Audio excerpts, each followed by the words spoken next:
A'udzu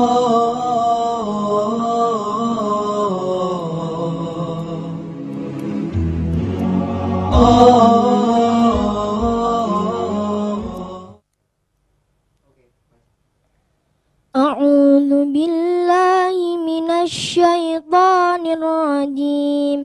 Bismillahirrahmanirrahim. Fala uqsimu bima tubsirun wa ma la tubsirun. Innahu laqawlu rasulin karim wa ma huwa biqauli syair qalilan ma tu'minun wala biqauli kahin qalilan ma tadhakkarun. Tanzilum mir rabbil alamin. Walau taqawwala alaina ba'dal aqawil la akhadna minhu bil yamin thumma laqata'na minhul watin fama minkum min ahadin anhu hajizin wa innahu latadhkiratun lil muttaqin. Wa inna lana'lamu anna minkum mukadzibin wa innahu lahasratun 'alal kafirin wa innahu lahaqqul yakin. Fasabbih bismi rabbikal azim. Shadaqallahul azim. Assalamualaikum warahmatullahi wabarakatuh. Waalaikumsalam warahmatullahi wabarakatuh. Alhamdulillahirabbil alamin. Assalatu wassalamu ala asrafil anbiya'i wal mursalin nabiyina Muhammad sallallahu alaihi wasallam wa ala alihi wa ashabihi wa man tabi'ahum bi ihsani ila yaumiddin. La haula wala quwata illa billah. Pemirsa JTV Kaismaya yang dirahmati Allah, alhamdulillahirabbil alamin. Segala puji bagi Allah yang telah memberikan kita banyak sekali nikmat, yang di antara nikmat terbesar adalah nikmat iman dan Islam, yang semoga hingga sore hari ini kita masih bisa rasakan di dada kita. Dan alhamdulillah pada episode kali ini adalah episode yang ketiga Kaismaya, yang mana pada sore kali ini akan diasuh oleh Al-Ustadz Alvin Shahih hafizahullah ta'ala. Beliau adalah pendiri sekaligus mudir pesantren Gria Tilawah. Masya Allah. Assalamualaikum Ustadz. Waalaikumsalam warahmatullahi wabarakatuh. Masya Allah Ustadz, kalau mendengar Mas Mis'al ya, Masya Allah. Ini masih umur berapa ini Mas Mis'al? 10. Masya Allah. Ini muridnya salah satunya yang umur 10 banyak Ustadz, ataukah yang di atasnya? Ya, kita punya pesantren Sabtu Ahad Gria Tilawah. Salah satunya beliau ini muridnya. Masya Allah. Sudah hafal berapa Quran Mas Mis'al? Berapa juz? 3 juz. Subhanallah. 3 juz. Pemirsa bisa mengambil ibrah. Semoga pemirsa bisa mengambil ibrah. Dari anak yang masih berumur 10 tahun ini sudah 3 juz ya, Masya Allah. Alhamdulillah. Dan kali ini temanya apa Ustadz? Kita akan bawakan Ustadz. Insyaallah kita akan mengkaji tentang motivasi Quran. Motivasi Quran. Motivasi Ini Quran. the spirit of Quran Ustadz ya. Ya, seputar itulah. Iya. Ya, pemirsa, nanti apabila Anda ingin berinteraksi langsung kepada kami, kepada Ustadz Alvin, bisa langsung telepon di nomor 400 107 lagi 400 107 atau di nomor SMS 0856 46 47 6466. Baik pemirsa, untuk menyingkat waktu kita persilakan kepada Ustadz Alvin. Fadhil Ustadz. Ya, terima kasih. Bismillahirrahmanirrahim. Assalamualaikum warahmatullahi wabarakatuh. Waalaikumsalam warahmatullahi wabarakatuh. Alhamdulillah. Alhamdulillahilladzi anzala ala 'abdihil kitaba wa lam yaj'al lahu 'iwaja qayyiman liyundhira ba'san shadidan min ladunhu wa yubashshiral mu'minina alladhina ya'maluna as-salihati anna lahum ajran hasana. Asyhadu an la ilaha illallah wahdahu la syarika lah wa asyhadu anna sayyidana Muhammadan abduhu wa rasuluh arsalahu Allahu basyiran wa nadhira sallallahu alaihi wa ala alihi wa sahbihi wa sallama tasliman katsira. Pemirsa Kaismaya CTV, mudah-mudahan kita senantiasa dimuliakan Allah Subhanahu wa taala. Kali ini Allah memilih kita dengan berinteraksi dengan Al-Quran. Salah satu nikmat yang ketika Allah Subhanahu wa Ta'ala memerinci nikmat-nikmat di dalam surat Ar-Rahman, Allah menyebut di antara nikmat yang paling tinggi setelah penyebutan nama Ar-Rahman adalah Allamal Quran. Bahkan nikmat itu lebih tinggi daripada nikmat penciptaan diri kita sendiri. Ar-Rahman Allamal Quran, baru Khalaqal Insan, penciptaan manusia. Yang akan kita kaji pada sore hari ini adalah seputar motivasi Al-Quran. Insya Allah akan berurutan materinya nanti. Dalam kitab-kitab berbahasa Arab, Riyadhus Shalihin, atau kitab-kitab hadis, atau kitab-kitab yang berisi nasihat-nasihat agama, selalu tercantum fadlul Quran, fadlul qiraatil Quran, keutamaan Al-Quran, keutamaan membaca Al-Quran. Ada sebuah pertanyaan kadang ketika membaca bab-bab seperti itu, keutamaan membaca Al-Quran, keutamaan Al-Quran. Tentunya para muallif, para penulis kitab zaman dahulu itu punya tujuan agar betul-betul Al-Quran ini diutamakan. Apalagi beriman kepada kitabullah itu merupakan rukun iman yang ketiga. Rukun iman yang ketiga. Dan kalau kita lihat dari 6 rukun iman yang kerap kali kita ulang-ulang sedari kecil sampai besar begini, satu-satunya rukun iman yang bisa kita pegang ya Alkitab, beriman kepada Alkitab itu, yakni kepada Al-Quran, kepada kitabullah. Allah kita juga tidak melihatnya, Allah maha gaib. Kemudian malaikat juga begitu dan seterusnya. Nabi pun kita nggak menangi. Maka kita nanti akan mengkaji bagian yang pertama, yaitu Allah menyebutkan Al-Quran sebagai kitab istimewa. Keistimewaannya di mana? Kemudian kita akan membicarakan sedikit tentang i'jazul Quran, tantangan Al-Quran kepada pihak lain untuk membuat semacamnya. Kemudian bagian daripada motivasi Al-Quran itu adalah penyebutan pahala sebagai balasan bagi orang-orang yang berinteraksi dengan Al-Quran. Kita berangkat dari penyebutan Allah Subhanahu wa Ta'ala Al-Quran sebagai buku yang istimewa, sebagai kitab yang istimewa. Orang sekarang kalau dikatakan buku, ya mungkin memahaminya, waduh, ya, satu mushaf itu. Padahal dulu-dulunya Al-Quran pada periode Rasulullah SAW tersebar di lembaran-lembaran, ada kalanya di kulit binatang yang sudah disamak, ada kalanya di tanah liat yang sudah dibikin seperti papan begitu, atau di kayu dan sebagainya. Kemudian baru pada zaman sahabat Abu Bakar As-Siddiq radhiyallahu ta'ala anhu dibukukan.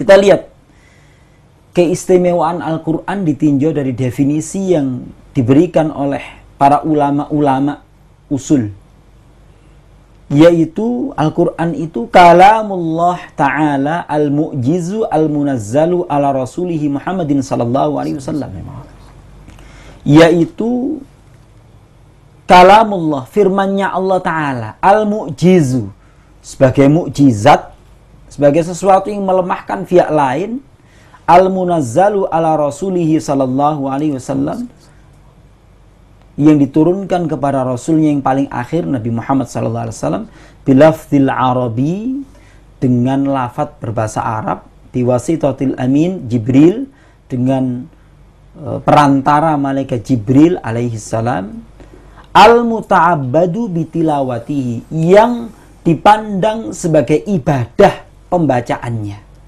al-maktubu fil masahif, yang tertulis di dalam lembaran-lembaran, al-manqulu bitawatur, yang sampai kepada kita yang sudah 1400 tahun dari kehidupan Rasulullah itu dengan tawatur atau mutawatir, al-mabdu'u bi suratil Fatihah, dimulai dari surat Al-Fatihah, Al-Makhtum bi suratin Nas, dan ditutup dengan surat An-Nas. Pemirsa Keismaya CTV rahimakumullah. Berangkat dari definisi Al-Quran yang ditetapkan oleh para ulama ini saja, subhanallah, kita sudah mendapatkan pengetahuan yang cukuplah memandang Al-Quran itu sebagai sesuatu buku yang istimewa. Yang pertama, ini biasanya kalau kita ini mendapatkan buku bestseller yang terpampang di toko buku ternama, tentu bertanya, penulisnya siapa? Yang laris-maris itu bagi anak-anak muda itu biasanya buku-buku motivasi. Yang nulis Pak Ipo, misalnya Ipo Santoso. Wah, mesti api. Karena melihat pengarangnya. Maka sekarang kalau Al-Quran itu berasal dari Allah Subhanahu wa Ta'ala, siapa yang bisa menandingi kualitasnya? Ini berasal dari Allah Ta'ala. Jangankan kok begitu, seseorang yang kerja di sebuah instansi pemerintah lantas kemudian dapat surat dari mana, Pak? Setelah dibaca, ada gambarnya Garuda Pancasila, kemudian diantar oleh orang yang dikawal betul dengan mobil kepolisian. Ternyata ini pas pampres khusus untuk mengantarkan surat Pak Presiden. Subhanallah, udah macam-macam kita. Wah, ini asalnya dari Pak Presiden. Asalnya dari Pak Presiden, gak macam-macam ini. Ini titahnya, perkataannya, perintahnya Pak Presiden. Dari siapa buku itu, tulisan itu sebuah keistimewaan sudah. Ini kalamullah, firmannya Allah Ta'ala, dari Allah Ta'ala, mempunyai keistimewaan asalnya dulu. Kemudian Al-Mu'jizu. Al-Mu'jizu itu maksudnya melemahkan semua pihak, bahkan menantang semua pihak untuk membuat semacam Al-Quran. Dia diturunkan dari Al-Aziz Al-Hakim, yang maha perkasa lagi maha bijaksana, Al-Azizil Alim, yang maha perkasa lagi maha mengetahui, Tanzilum minar rahmanir rahim, diturunkan dari yang maha pengasih lagi maha penyayang, La ya'tihil batilu min baini yadayhi wala min khalfih, tidak tercampuri dari arah depan maupun belakangnya itu kebatilan sedikit pun, karena diturunkan dari yang maha bijaksana lagi maha terpuji. Surat yang dibacakan oleh Ananda Mish'al tadi malah menegaskan.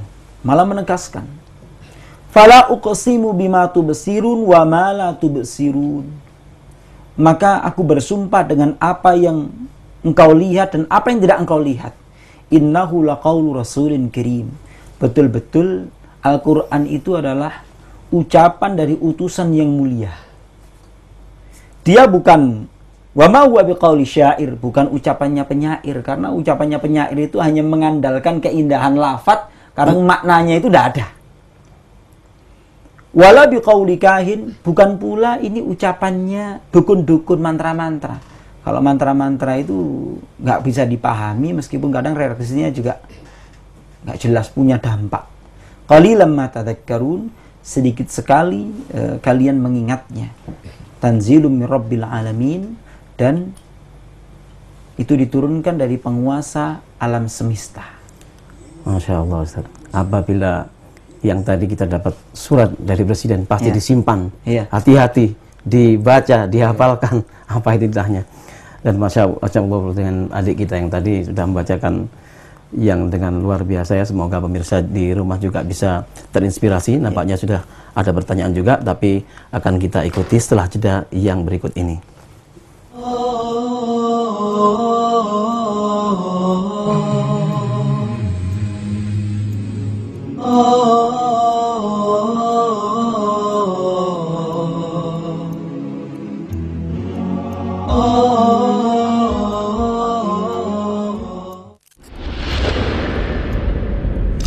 Yayasan Binaul Mujtama atau Yayasan Bina Masyarakat menaungi Masjid Jami Al-Um, SD Islam Al-Um, Pesantren Tinggi Al-A'immah, Perpustakaan Al-Ghamidi, Majalah Al-Um, majalah keluarga, dan Radio Al-Um 102,5 FM, Radio Ahlus Sunnah wal Jamaah. Kunjungi website kami di www.binamasyarakat.com.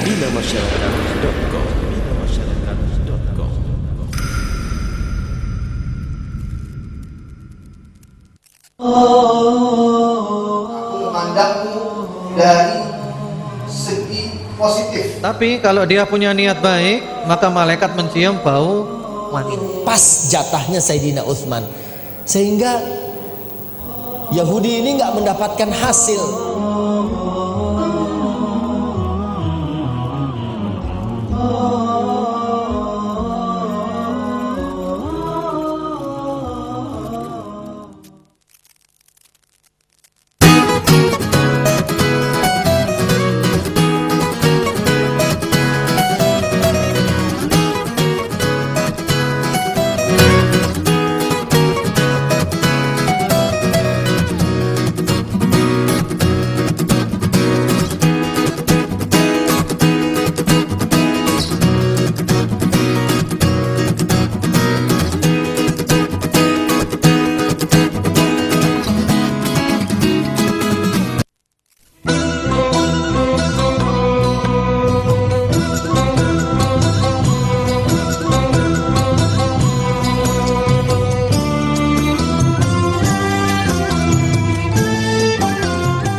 Assalamualaikum warahmatullahi wabarakatuh. Masih di Kaismaya JTV, Kajian Islam Malang Raya pada episode ketiga ini adalah diasuh oleh Al-Ustadz Alvin Sohi Hafizahullah. Dan kita akan lanjutkan materi tentang Al-Quran yang redaksinya sangat luar biasa tadi. Ustadz. Ya. Karena ini diturunkan dari penguasa alam semesta, yakni Allah Subhanahu wa Ta'ala, maka gak bisa dibandingkan antara ketelitian redaksi tulisan makhluk dengan tulisannya Al-Khaliq, tulisannya Sang Maha Pencipta dengan tulisannya manusia ini. Kadang manusia itu kalau menulis buku, hampir semua penulis buku di dunia ini senantiasa menyertakan di dalam redaksinya, buku ini masih kurang dari sempurna. Saran dan kritik kami masih menerimanya untuk kesempurnaan tulisan ini, begitu. Tapi karena ini diturunkan dari penguasa alam semesta, maka justru memancing pihak-pihak lain. Ayo silakan. Afala yatadabbarunal Qur'an. Apakah kalian tidak mau merenung fikirkan Al-Qur'an? Walau kana min indi ghairillah. Kalau seandainya Al-Qur'an itu dibikin oleh yang selain Allah, lawajadu fi ikhtilafan katsira. Tentu kalian akan mendapati di dalam ayat-ayatnya itu kontradiksi yang banyak. Bahkan pada halaman pertama, halaman yang kedua saja kita buka lembaran Al-Qur'an itu, langsung akan tertulis alif lam mim, dzalikal kitabu la raiba fi hudal lil muttaqin. Ini ada sebuah buku yang tidak ada keraguan di dalamnya. Nggak butuh revisi lagi. Hudal lil muttaqin, petunjuk bagi orang yang mau bertakwa.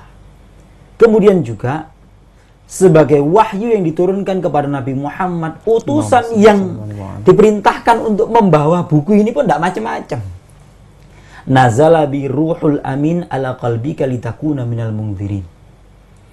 Diturunkan oleh Jibril, malaikat yang terpercaya, yang dzumirrah, mempunyai kecerdasan, muta'in thamma amin, dia itu begitu ditaati di kalangan para malaikat, lagi sangat terpercaya. Nah, ini utusannya aja tidak macam-macam. Istimewa betul buku ini. Kemudian keistimewaan yang lain dari Al-Quran ini adalah Al-Maktubu fil Masahif, tertulis di lembaran-lembaran. Pada periode awal Rasulullah SAW mendapatkan wahyu, senantiasa beliau memanggil para penulis wahyu yang disebut sebagai kutabul wahyi, sehingga keotentikannya itu betul-betul terpelihara, tulisan dan lafadznya. Keistimewaan yang lain dari para kitab-kitab yang lain adalah bilafzil Arabi, bahasa ketika ayat Al-Quran itu diturunkan itu masih segar, masih persis seperti ketika diturunkan dulu sampai sekarang. Sehingga disebutkan di dalam definisi ini al-manqulu ilaina bitawatur, sampai ke zaman kita ini dengan mutawatir. Pengertian mutawatir itu yang meriwayatkan Al-Quran ini dari satu generasi ke generasi, dari Nabi Muhammad sampai ke kita saat ini, itu dalam jumlah orang di setiap tingkatan generasinya itu yang tidak mungkin sepakat berjamaah, ayo bohong bareng, ayo. Tidak begitu. Tidak begitu. Setiap tahapannya, mulai dari zaman Nabi Muhammad sampai kita ini, setiap zaman yang meriwayatkan Al-Quran ini betul-betul orang yang tidak terindikasi, sekelompok orang yang tidak mungkin terindikasi berbuat bohong, korupsi ayat. Coba saja, para penghafal Al-Quran di seluruh dunia ini jumlahnya puluhan juta, bahkan mungkin ratusan juta. Bahkan ada sebuah negara di Afrika itu 90% penduduknya itu hafal Quran. Kalau sampai salah domahnya, salah kasrohnya, kakean titiknya gitu aja sudah diprotes, bukan orang sak kecamatan, sak dunia. Jadi al-manqulu ilaina bitawatur, ini istimewanya buku ini. Istimewanya buku ini. Sehingga patut untuk kita mengutamakannya. Ini yang paling penting. Kita patut untuk mengutamakannya. Bahkan melebihi buku-buku bestseller. Karena ini merupakan buku bestseller tiap zaman. Buku bestseller tiap zaman ya ini, yang bukan hanya melejitkan satu potensi diri manusia. Kebanyakan para penulis bestseller di dunia ini kan hanya melejitkan satu atau dua potensi. Ini semua potensi manusia itu ada di situ, kalau mau dikaji dan berinteraksi dengan intens dengan Al-Quran. Kemudian dia dimulai dari surat Al-Fatihah, kemudian diakhiri dengan surat An-Nas, meskipun rangkaian turunnya itu tidak sebagaimana yang tertulis mushaf saat ini. Jadi ayatnya yang pertama kali turun bukan Al-Fatihah, bukan. Tapi semuanya para ulama sepakat, ya ini yang paling pertama turun adalah surat Al-Alaq 1 sampai 5. Adapun susunan yang sekarang ini adalah susunan yang betul-betul sudah di-ACC oleh Rasulullah SAW berdasarkan kepada Al-Aridatul Akhirah, yaitu setoran hafalan Nabi Muhammad kepada malaikat Jibril yang paling akhir, yang sudah diupdate menjelang beliau wafat. Ini istimewanya buku ini. Pemirsa Kesmaya yang dimuliakan Allah Subhanahu wa Ta'ala, istimewanya Al-Quran lagi, turunnya pun itu dipilihkan waktu yang istimewa. Nah, kedatangan orang istimewa itu kan kadang waktunya itu sudah ditentukan. Ini nanti jam sekian lakukan persiapan. Sama juga penjagaan di langit diperketat supaya tidak ada yang mengintervensi wahyu Allah Ta'ala.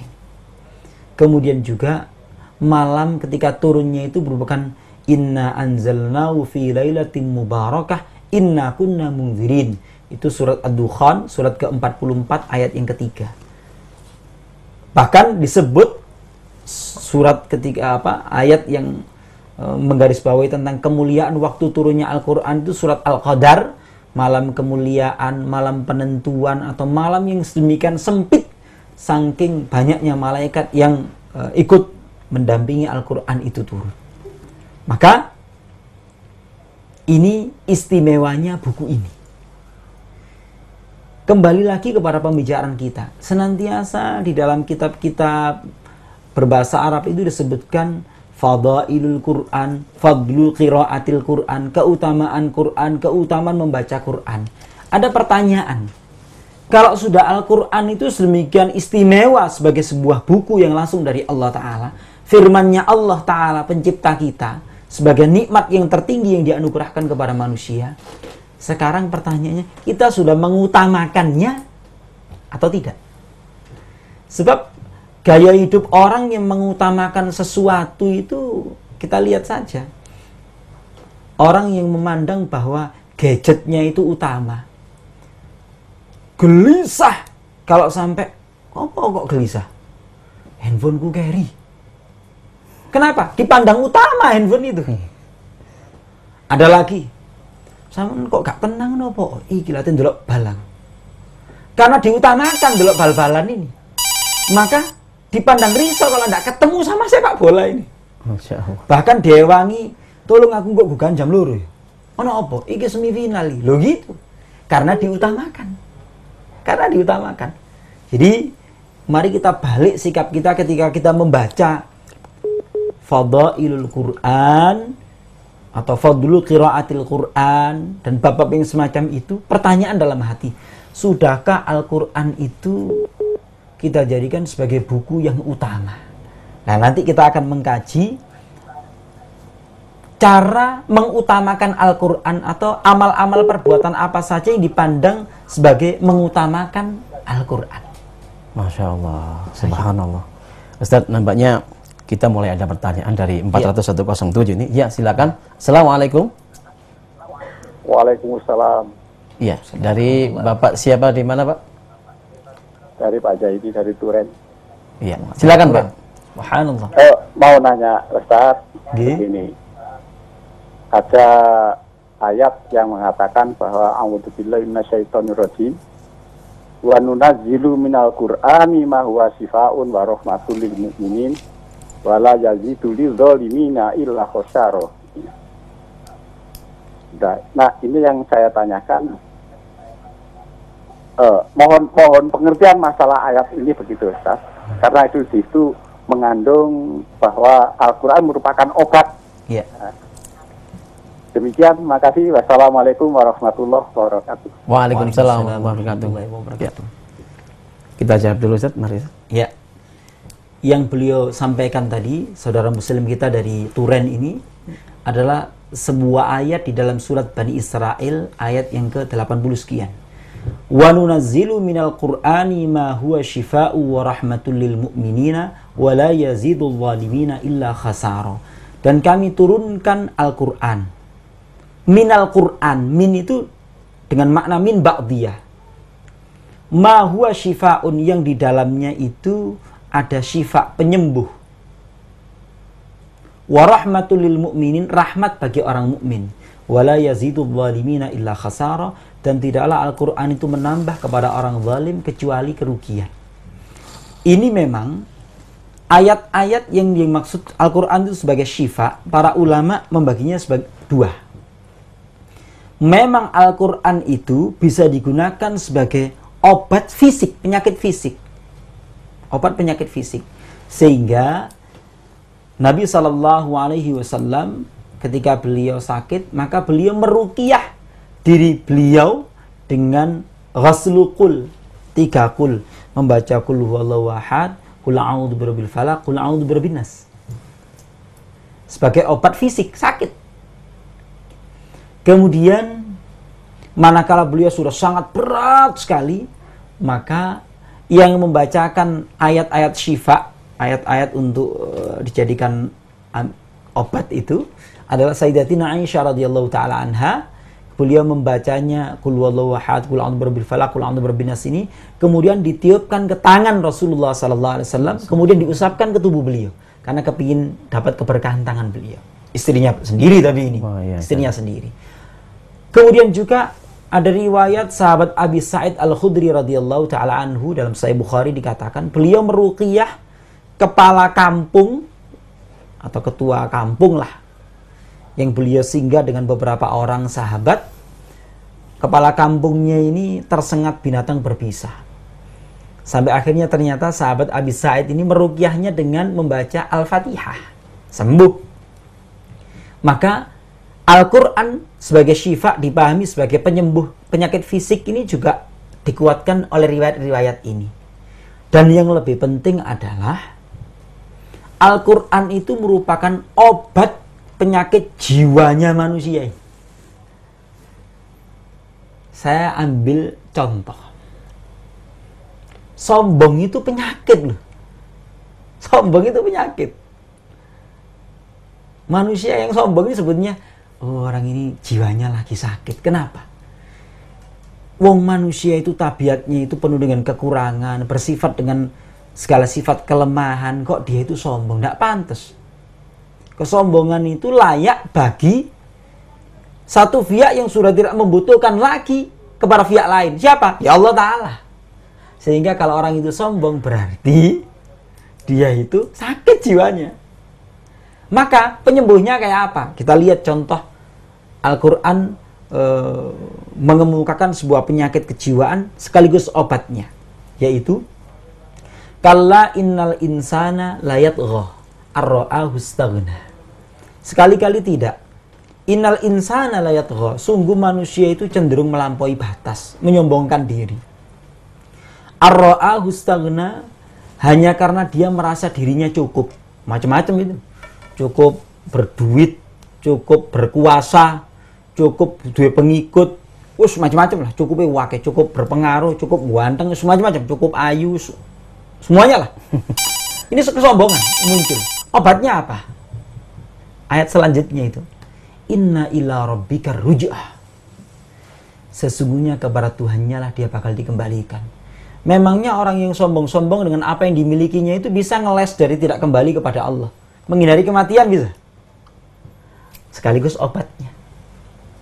Ini salah satunya. Ada lagi. Ada orang muat di daerah. Kikir. Nah, kikir kan sebenarnya penyakit. Membelanjakan sesuatu dengan boros itu juga penyakit. Kemudian kikir itu juga penyakit. Al-Quran memberikan terapi. Terapinya apa? Ada mekanisme mendonasikan harta dengan zakat, sedekah sunnah, sedekah wajib itu. Ini sebenarnya terapi dari Al-Quran untuk menyembuhkan jiwa manusia. Sehingga Allah berfirman, khudz min amwalihim shadaqatan tutahhiruhum wa tuzakkihim. Begitu. Ambillah dari harta mereka itu untuk mensucikan diri mereka dan harta mereka, jiwanya dan hartanya. Itu. Masya Allah. Ya, alhamdulillah. Ya, gitu ya, Bapak ya. Ada lagi dari 40107 kita tunggu. Ya, halo. 40107 silakan. Baik, Ustadz, kita nampaknya ke SMS dulu, Ustadz. Ya. Ini ada pertanyaan dari Ibu Sinta di Malang. Ya. Pertanyaannya, Assalamualaikum Ustadz. Putra bungsu saya umur 4,3 tahun, 4,5 tahun lah ini ya. Dia sudah sekolah di salah satu KBIT ini, mungkin kelompok bermain atau TK gitu.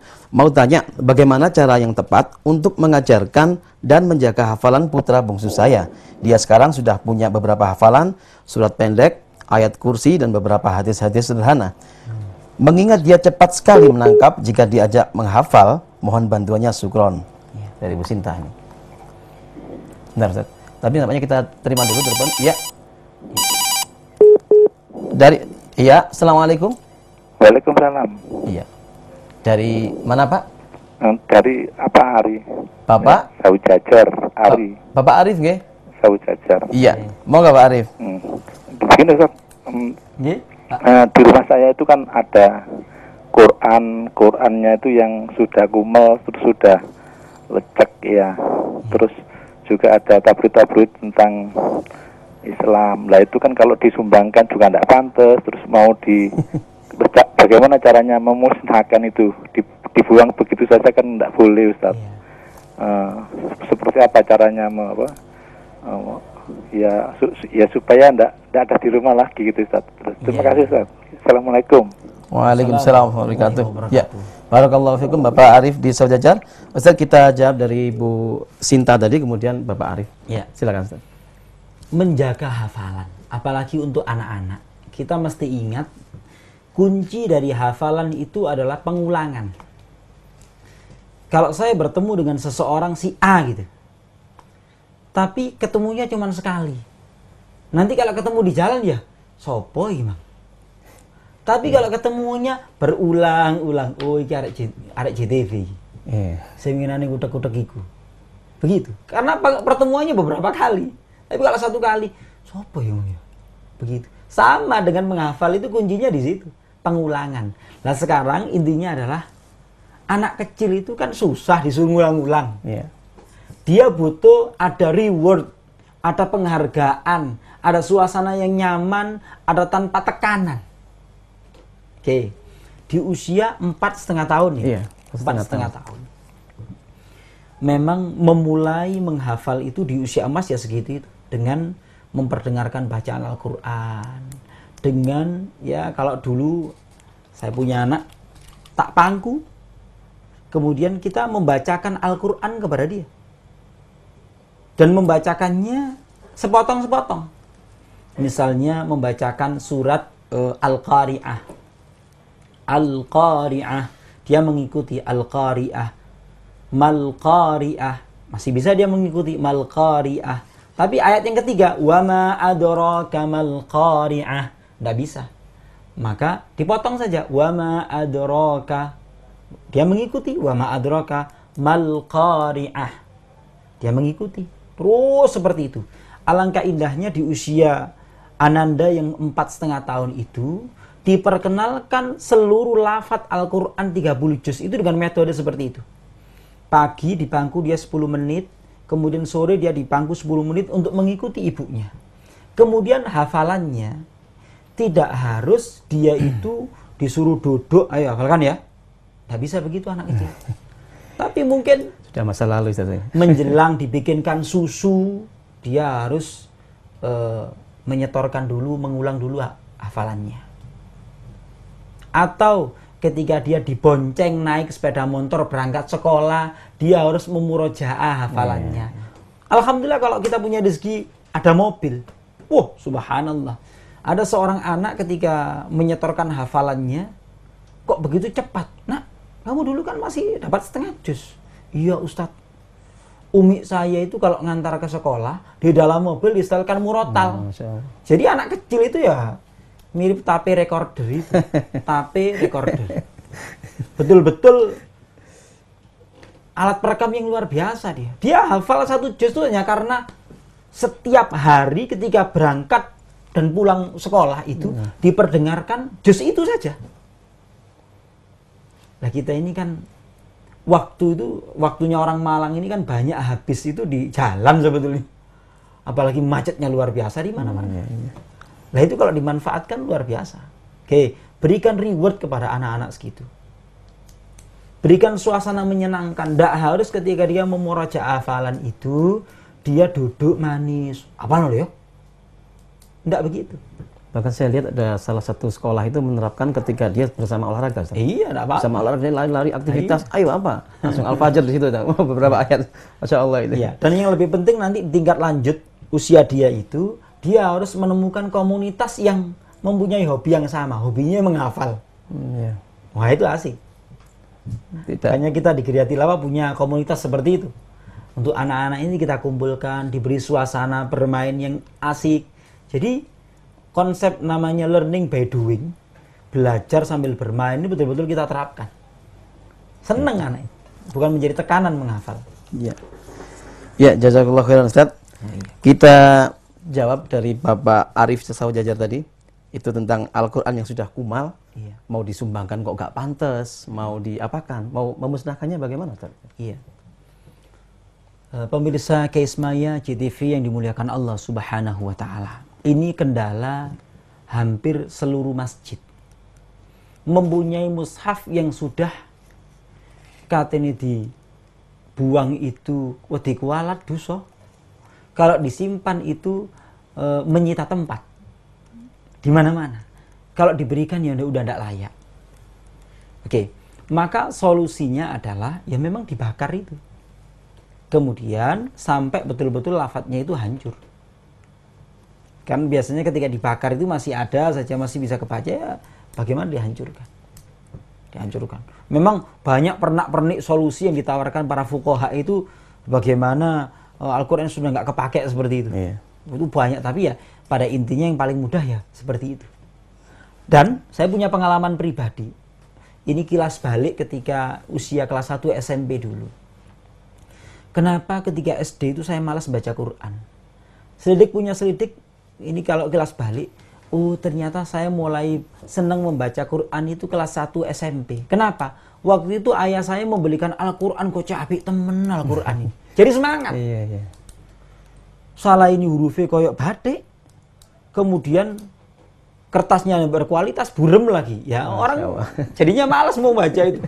Gak bersemangat. Tapi kalau covernya bagus, kertasnya bagus. Dan sekarang sudah ada yang bisa ada pulpennya, pen yang otomatis bisa membaca itu. Masya Allah. Yang dapat pahala nih pulpennya nanti. Ya. Baik, jazakallah khairan Ustaz. Kita tunggu di 40107. Ya, masih belum ada. Kalau belum ada pertanyaan lagi Ustaz dari Ibu Endah. Ini pertanyaannya sebenarnya sudah terjawab tadi, tapi kita bacakan saja. Dari Ibu Endah, Ustaz mau tanya bagaimana memelihara hafalan Al-Quran. Syukron. Kalau tadi memelihara hafalan anak kecil, sekarang orang dewasa ini. Ya, orang dewasa. Pemirsa Kismain dimuliakan Allah Subhanahu wa taala, menjaga hafalan. Saya kepingin mengulang lagi, yaitu kunci menghafal itu adalah pengulangan.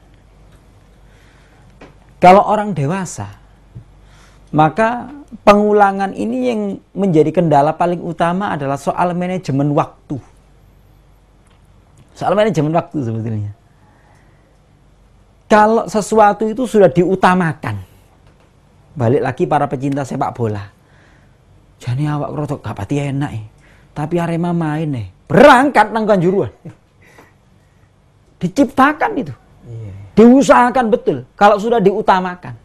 Sama juga orang punya hafalan Quran beberapa juz atau mungkin 30 juz. Maka kalau dia memandang mengutamakan hafalannya, betul-betul memuliakan Al-Quran yang dalam hatinya itu, ya secara otomatis dia akan menciptakan waktu, memanage waktunya untuk tercipta kesempatan dia harus murojaah dan membaca Al-Quran. Paling tidak sebelum subuh dia sudah bangun untuk memurojaah 1 juz. Setelah sholat subuh dia memurojaah 1 juz. Kemudian menjelang maghrib mungkin setengah juz. Setelah sholat subuh atau setelah sholat isya dia baca setengah juz. Sudah dapat berapa? 3 juz. Orang itu harus menciptakan untuk dirinya waktu itu. Kemudian itu yang pertama. Yang kedua, berprofesilah ketika Anda sudah punya hafalan itu, punya profesi yang masih terkait dengan Al-Quran. Imam masjid. Tabiat manusia itu ono males sih. Tapi kalau dia menciptakan mekanisme memaksa dirinya harus murojaah. Kenapa? Aku ngimami di masjid. Kepaksa dia. Kemudian yang berikutnya, ngajar. Subhanallah. Saya dulu banyak menyelesaikan hafalan saya itu atas bantuan anak kecil yang saya simak. Anak kecil yang saya simak. Subhanallah. Dengan menyimak bacaannya anak-anak itu, lama-lama mantap hafalan nih. Jadi sebetulnya ini sing dadi guru aku parek cilik. Begitu. Kalau sudah punya hafalan. Jadi masih berinteraksi yang terkait dengan Al-Quran lah. Iya, Ustaz. Jadi intinya di pengulangan, Ustaz. Iya, pengulangan. Baik anak-anak maupun dewasa ya. Iya. Baik pemirsa KISMAIA JTV, kita akan kembali setelah jeda berikut ini. Anda tahan dulu pertanyaannya di 40107 atau di 0856 6447 6466. Kita ikuti setelah pariwara berikut ini.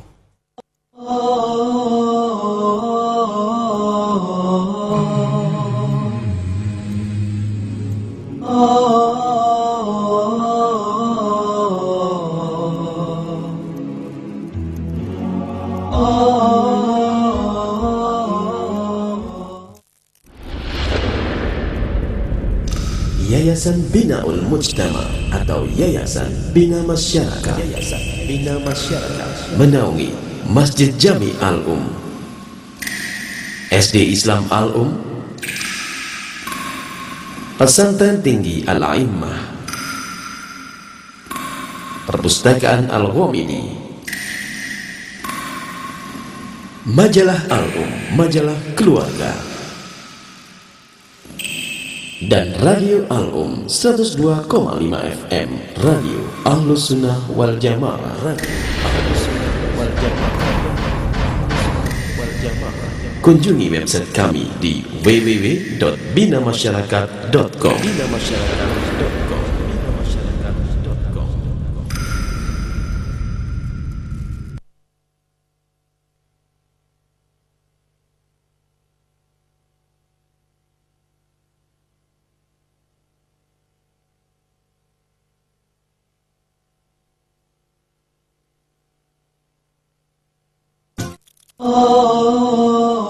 Memandangmu dari segi positif. Tapi kalau dia punya niat baik, maka malaikat mencium bau wangi.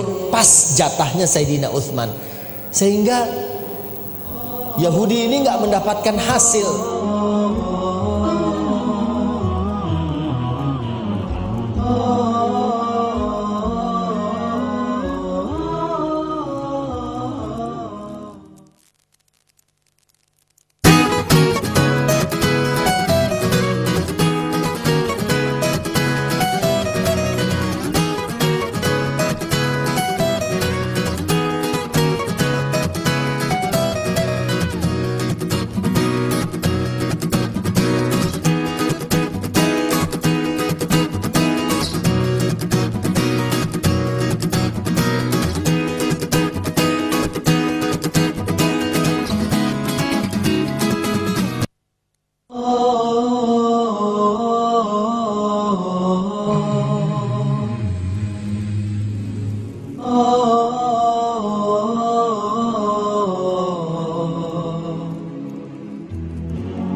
Masih di Kaismaya, kajian Islam Malang Raya, dan pada kesempatan kali ini di episode ketiga akan diasuh oleh Al-Ustadz Alvin Sohi Hafizahullah Ta'ala. Ustadz, ini ada pertanyaan lagi masuk Ustadz dari Raffi di Sukun. Assalamualaikum Ustadz, bagaimana caranya untuk menghafal surat yang panjang? Apa harus diulang-ulang seperti yang tadi atau ada metode tersendiri Ustadz? Ya. Sudah. Menghafal surat yang panjang. Surat yang paling panjang kan surat Al-Baqarah, 286. Yang nomor 2 jumlah ayatnya surat Asy-Syu'ara. Oke. Yang pertama, bangkitkan motivasi internal diri kita dalam kaitannya menghafal. Ketika Allah Subhanahu wa taala berfirman di dalam surat Al-Hijr, "Inna nahnu nazzalna dzikra wa inna lahu lahafizun." Sesungguhnya kami yang menurunkan Al-Quran, kami pula yang menggaranti penjagaannya. Sadarilah, resapilah surat Al-Hijr ayat yang ke-9 ini. Yaitu, kita merenung fikirkan, kita ini dipilih oleh Allah Ta'ala sebagai orang yang diikut sertakan dalam menjaga Al-Quran. Dalam menjaga Al-Quran. Jadi, kemuliaan diri ini harus ada. Sehingga ini nanti mempengaruhi mental. Waduh rek dawa nih rek. Katanya ngapal sing dawa grogi gitu. Grogi. Oke, bangkitkan kemuliaan diri. Kemudian meminit hafalan yang panjang, hafalan surat yang panjang ini memang motivasi itu sangat butuh. Oke, motivasinya dengan kemuliaan itu tadi. Kemudian yang berikutnya ada metode yang bisa dijadikan seseorang untuk kuat untuk menghafal surat yang panjang, yaitu metode cinta. Apa ini? Metode cinta itu begini, temukanlah sebuah alasan di dalam diri kita ini untuk betul-betul punya semangat menyelesaikan hafalan surat yang panjang itu.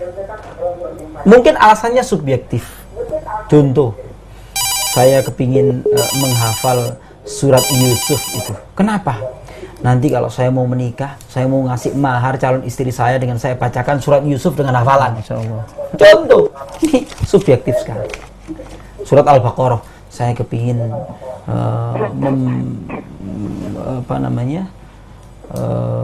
menghafal surat yang paling panjang se-Al-Quran. Masya Allah. Nah, itu bangkitkan. Berarti dibangkitkan cinta tadi. Iya, yang mencintai. Apa tuh Surat yang mau dihafal itu dicintai. Masya Allah. Dicintai. Baik, jazakallah khairan. Kita terima telepon dulu. Iya. Halo, assalamualaikum. Waalaikumsalam warahmatullahi wabarakatuh. Ya.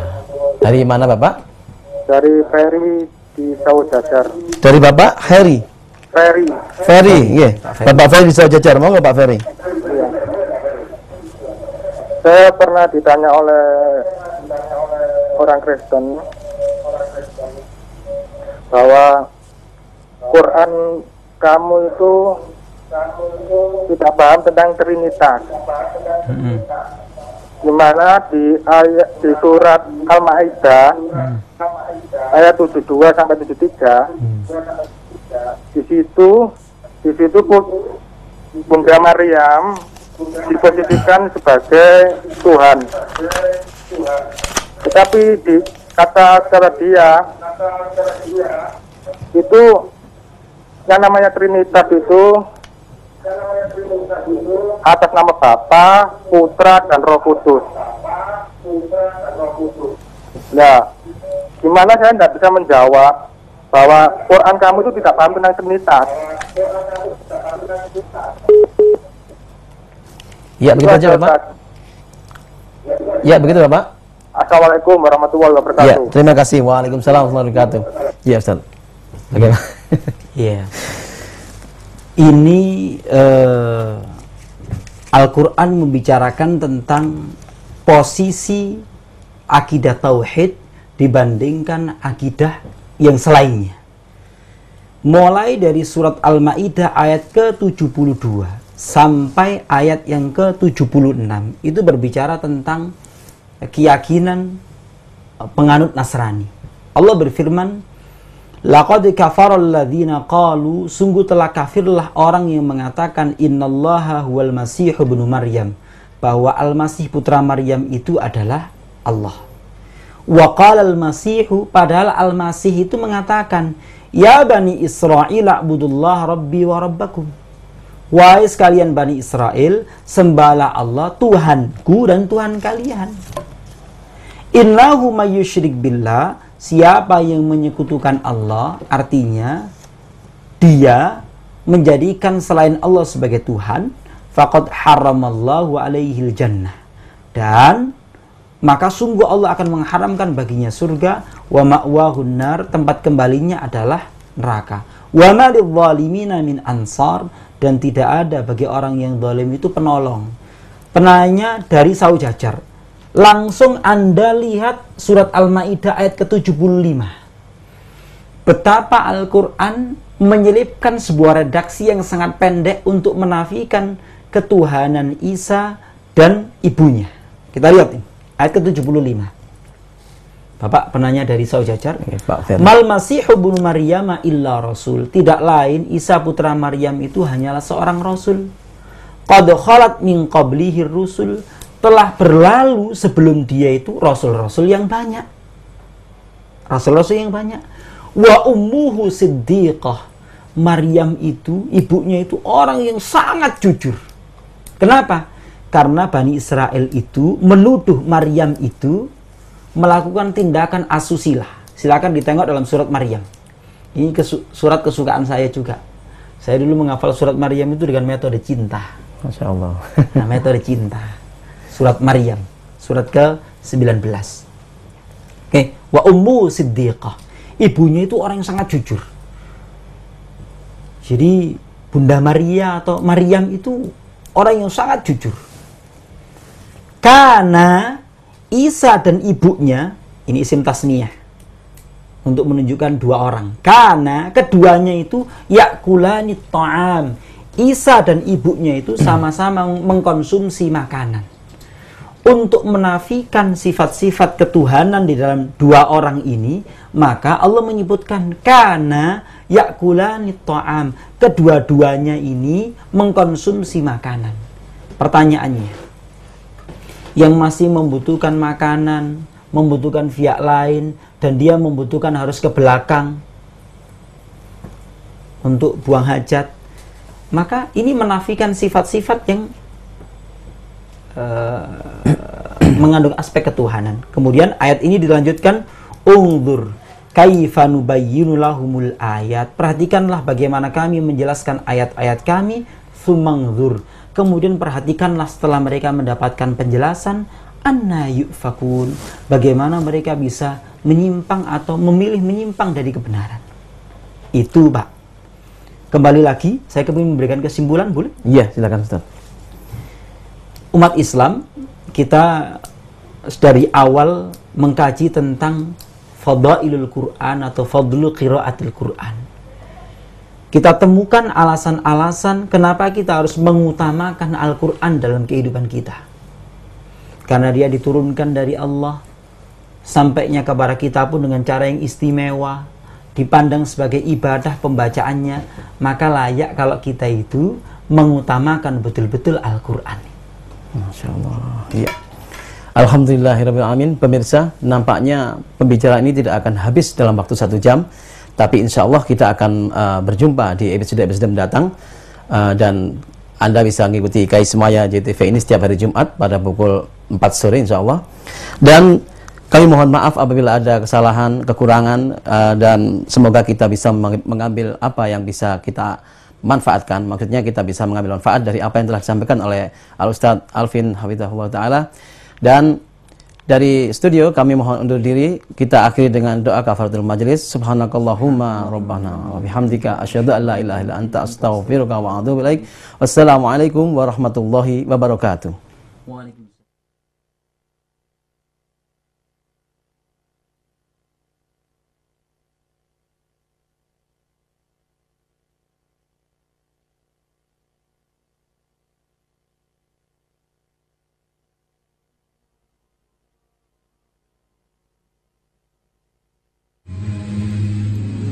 Oh